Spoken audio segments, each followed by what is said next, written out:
Hi, Dr. Ann-Louise Lockhart here, and I am in beautiful Cheyenne, Wyoming.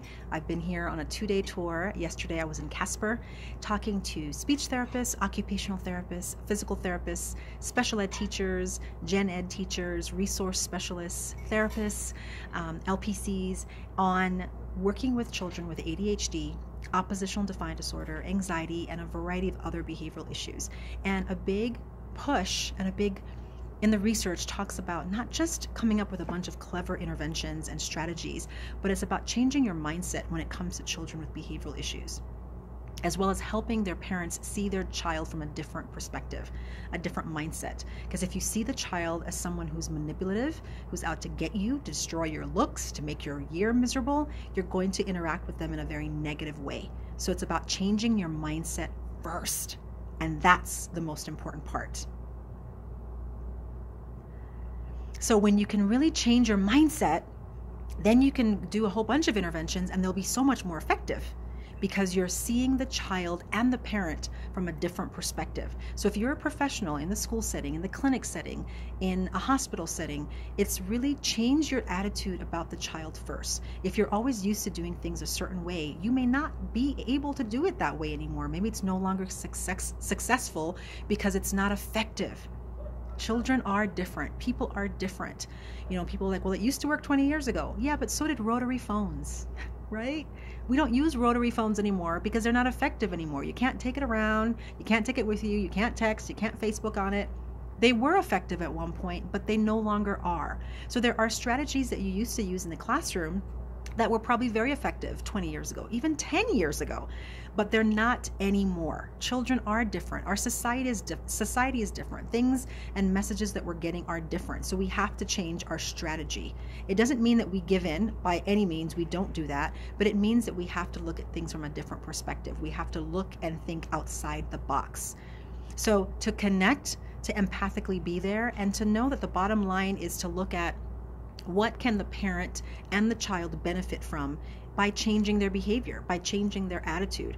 Why does the child want to do something different in your classroom? It doesn't matter what you want. They don't care what you want. The parent really doesn't even care what you want. It's about what they want. So you really want to shift it to them. How can the parent benefit from changing certain things that you're suggesting? How can the child benefit from changing their attitude? How can things in their life improve by doing certain things that you're suggesting? More parent-teacher meetings, an IEP meeting, a 504 accommodations, sitting still in the classroom, I don't know, whatever it is, but what is the benefit to them?